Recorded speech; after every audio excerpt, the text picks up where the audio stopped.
ಎಲ್ರಿಗೂ ನಮಸ್ಕಾರ. ನಾನು ತೋರಿಸ್ತಾ ಇದ್ದೀನಿ, ನಾನು 9th ಸ್ಟ್ಯಾಂಡರ್ಡಲ್ಲಿ ಓದಿರೋಂಥ ಜಾಗ ಇದು. ಆವಾಗ ಇದ್ದಿದ್ದೇ ಒಂಥರ, ಇವಾಗಿರೋದೇ ಒಂಥರ. ನೋಡಿ, ಎಲ್ಲ ಈ ಥರ ಆಗೋಗಿದೆ. ಮುಳ್ಳೆಗಳು, ಕಡ್ಡಿಗಳು ಎಲ್ಲ ಇದೆ. ಬಟ್ ಈ ಪ್ಲೇಸಲ್ಲೆಲ್ಲ ನಾವೆಲ್ಲ ಪ್ರೇಯರ್ ಮಾಡ್ತಾಯಿದ್ವಿ ಚೆನ್ನಾಗಿ ನಿಂತ್ಕೊಂಡು. ತುಂಬ ಚೆನ್ನಾಗಿತ್ತು ಆ ಪ್ಲೇಸು. ಫ್ರಂಟಲ್ಲಿತ್ತು KEB ಇತ್ತು. ಆದರೂ ನೋಡಿ ನಮ್ಮ ಶಾಲೆ ಹೇಗಾಗಿದೆ ನೋಡಿ. ಇದು ನಮ್ಮ ಶಾಲೆ. ಆವಾಗಿದ್ದು ಒಂದು 30 ವರ್ಷಗಳಾದಮೇಲೆ ಆಗೋಗಿದೆ ಇದಕ್ಕೆ. ನೋಡಿ, ಇದು A ಸೆಕ್ಷನ್ ಇತ್ತು. ಹೆಂಗಾಗ್ಬಿಟ್ಟಿದೆ ನೋಡಿ. A ಸೆಕ್ಷನ್ ಇತ್ತು ನೋಡಿ. ಇದೆಲ್ಲ ನಾನು ಹೂವಿನ ಗಿಡ ಎಲ್ಲ ಇಟ್ಟಿದ್ದೆ. ಏನಿಲ್ಲ, ಹೆಂಗಾಗ್ಬಿಟ್ಟಿದೆ ನೋಡಿ. ಇದು A ಸೆಕ್ಷನ್ನು, ಇದು ನಮ್ಮ B ಸೆಕ್ಷನ್ನು. ಈ ರೂಮಲ್ಲಿ ಕೂತ್ಕೊಂಡು ಕೇಳ್ತಾಯಿದ್ದೀನಿ ನೋಡಿ. ಬೋರ್ಡೆಲ್ಲ ಹಂಗೆ ಇದೆ ನಂದು ನೋಡಿ. ಇಲ್ಲಿ ಎಲ್ಲ ಪಾಠ ಮಾಡೋರು ನಮಗೆ, ಕಾಂತರಾಜ್ ಸರ್ ಎಲ್ಲ ಪಾಠ ಮಾಡೋರು, ಕಂಪ್ಯೂಟರ್ ಸರು, ದೇವರಾಜ್ ಸರ್ ಎಲ್ಲ. ಹೆಂಗಾಗ್ಬಿಟ್ಟಿದೆ ನೋಡಿ. ನಾವಿದ್ದಾಗ ಎಷ್ಟು ಚೆನ್ನಾಗಿತ್ತು, ಕ್ಲೀನಾಗಿ ನೀಟಾಗಿ ಇತ್ತು ನೋಡಿ. ಆ್ಯಕ್ಚುಲಿ ಇದು ಕಂಪ್ಯೂಟರ್ ರೂಮ್ ಅನಿಸುತ್ತೆ. Computer room. ನಮಗೆ ಕಂಪ್ಯೂಟರ್ ಸರ್ ಚೆನ್ನಾಗಿ ಪಾಠ ಮಾಡೋರು.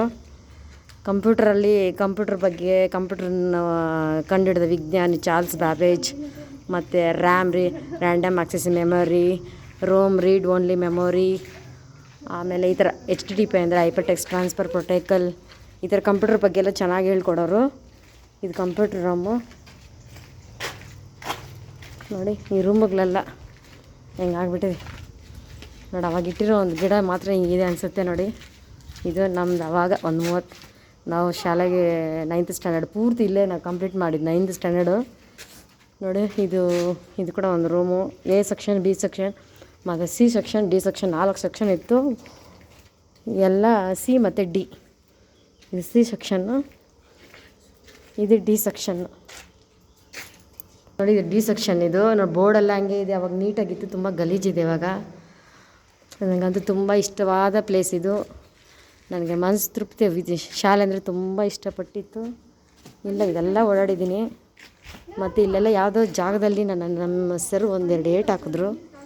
ಯಾಕಪ್ಪ ಅಂತಂದರೆ ಇಲ್ಲಿ ಬರೀ ತೆಲುಗು, ನಾವು ಆಂಧ್ರ ಬಾರ್ಡ್ರ್ ಅಲ್ವಾ, ತೆಲುಗು ಮಾತಾಡ್ತಾಯಿದ್ದೀವಿ. ಆದರೆ ಶಾಲೆಯಲ್ಲಿ ಮಾತ್ರ ತೆಲುಗುನೇ ಮಾತಾಡ್ಬಾರ್ದು, ಕನ್ನಡ ಮಾತ್ರ ಮಾತಾಡಿ ಅಂತ ಹೇಳ್ಬಿಟ್ಟು ಹೇಳಿದ್ರು. ಯಾರಾದರೂ ತೆಲುಗು ಮಾತಾಡಿದ್ರೆ ಹೇಳಿ, ಅವ್ರಿಗೆ ಪನಿಷ್ಮೆಂಟ್ ಕೊಡ್ತೀನಿ ಅಂತ ಹೇಳಿದಾಗ, ಯಾರೋ ನಾನು ತೆಲುಗು ಮಾತಾಡಿದ್ದೀನಿ ಅಂತ ಹೇಳಿದ್ದಾರೆ. ಅದಕ್ಕೆ ಅವರು ಕರೆದ್ಬಿಟ್ಟು ಹಂಗೆ 2 ಏಟು ಹಾಕಿದ್ರು. ಪರವಾಗಿಲ್ಲ, ಅದು ನನ್ನ ಸ್ವೀಟ್ ಮೆಮೊರೀಸೇ. ಅಲ್ಲಿ KEB ಇದೆ ನೋಡಿ. KEB ಇದು ಈ ಕಡೆ ಇರೋದು. ಇದೆಲ್ಲ ಈಗ ವೇಸ್ಟಾಗಿ ಬಿದ್ದಿದೆ. ಇದೆಲ್ಲ ಎಷ್ಟು ಚೆನ್ನಾಗಿ ಓಡಾಡ್ತಾಯಿದ್ವಿ, ಕೂತ್ಕೊಂಡು ಬರಿತಾಯಿದ್ವಿ, ಟೆಸ್ಟ್ಗಳು ಬರಿತಾಯಿದ್ವಿ. ನನಗಂತೂ ಈ ನೋಡಿ, ಈ ಲೈನಲ್ಲಿ ಕೂತ್ಕೊಂಡು ಟೆಸ್ಟ್ಗಳು ಬರಿತಿದ್ದೆ. ಆವಾಗ ಗೊಣ್ಣೆ ಸಿರ ಅಂತಿದ್ರು. ನಮ್ಮ ಸರ್ ಹೇಳ್ಬಿಟ್ಟು, ಹೋಗಮ್ಮ ನೀನು, ಹೋಗ್ಬಿಟ್ಟು ಸೀದ್ಬಿಟ್ಟು ಬಂದು ಕೂತ್ಕೊಂಡ್ರು. ಆದರೆ ಅವರು ಅಸಹ್ಯ ಮಾಡ್ಕೊಂಡಿಲ್ಲ. ಅದೇ ಒಂಥರ ಅನಿಸ್ತಾಯಿದೆ ನನಗೆ ನೋಡಿ. ಈ ಥರ ಇದ್ರು ಅಂದರೆ ಫ್ಯಾಮಿಲಿ ಮೆಂಬರ್ಸ್ ಥರ ಮಕ್ಕಳನ್ನ ಅಷ್ಟೊಂದು ಕೇರ್ ಕೊಡೋರು ನಮಗೆ. ಅಷ್ಟೊಂದು ಚೆನ್ನಾಗಿರೋಂಥ ಟೀಚರ್ಸ್ ಸಿಕ್ಕಿದ್ರು ನಮಗೆ. ಅವ್ರನ್ನೆಲ್ಲ ಮರೆಯೋಕ್ಕಾಗಲ್ಲ. ಇದೆಲ್ಲ ನಂಗೆ ನೆನಪಾಗ್ತಿದೆ ನೋಡಿ. ಈ ರೂಮಲ್ಲಿ ನಾನು ಫ್ರಂಟಲ್ಲಿ ಕೂತ್ಕೊತಿದ್ದೆ, ಫಸ್ಟ್ ಲೈನಲ್ಲಿ. ಆಮೇಲೆ ಕಾಂತರಾಜ್ ಸರ್ ಬಂದ ತಕ್ಷಣ ಹೋಗಿ ಬ್ಯಾಕ್ ಕೂತ್ಕೊತಿದ್ದೆ. ಯಾಕಪ್ಪ ಅಂತಂದರೆ ಅವ್ರು ಬಂದ ತಕ್ಷಣ ಮೊದಲು ಯಾವ ಪಾಠ ಮಾಡಿರ್ತಾರೋ ಅದನ್ನು ಫುಲ್ಲು ಮತ್ತೆ ಸ್ಟಾರ್ಟ್ ಮಾಡಿ ಕ್ವಶನ್ ಕೇಳೋರು. ಅದರಲ್ಲಿ ನಾವು ಒಂದು ಆನ್ಸರ್ ಮಾಡ್ತಿರಲಿಲ್ಲ. ಅದಕ್ಕೆ ಲಾಸ್ಟಲ್ಲಿ ಕೂತ್ಕೊಂಡ್ರೆ ಫಸ್ಟ್ ಕ್ವಶನ್ಸ್ ಕೇಳ್ತಾಯಿದ್ರು ಫ್ರಂಟಲ್ಲಿ. ನಾನು ಮಾತ್ರ ಅವ್ರು ಬರೋಷ್ಟರಲ್ಲಿ, ಅವ್ರು ನನ್ನ ಎಂಡಿಗೆ ಬರೋಷ್ಟರಲ್ಲಿ ಅರ್ಧಂಬರ್ಧ ಆನ್ಸರ್ನ ಪ್ರಾಕ್ಟೀಸ್ ಮಾಡಿಬಿಡ್ತಿದ್ದೆ. ಅವಾಗ ಏಟುಗಳನ್ನ ತಪ್ಪಿಸ್ಕೊತಿದ್ದೆ. ಆದರೆ ತುಂಬ ಏಟುಗಳು ತಿಂದಿದ್ದೀವಿ. ಅದೊಂದು ಸ್ವೀಟ್ ಮೆಮೊರೀಸ್ ಅಂತ ಹೇಳ್ತೀನಿ. ನಾನಂತೂ ಮರೆಯೋಕ್ಕಾಗಲ್ಲ, ನನಗೆ ಯಾವಾಗ ನೆನಪಾಗ್ತಾನೆ ಇರುತ್ತೆ. ಮತ್ತು ಇದು B ಸೆಕ್ಷನ್. ಇದು B ಸೆಕ್ಷನ್ ಅಂತೀವಿ.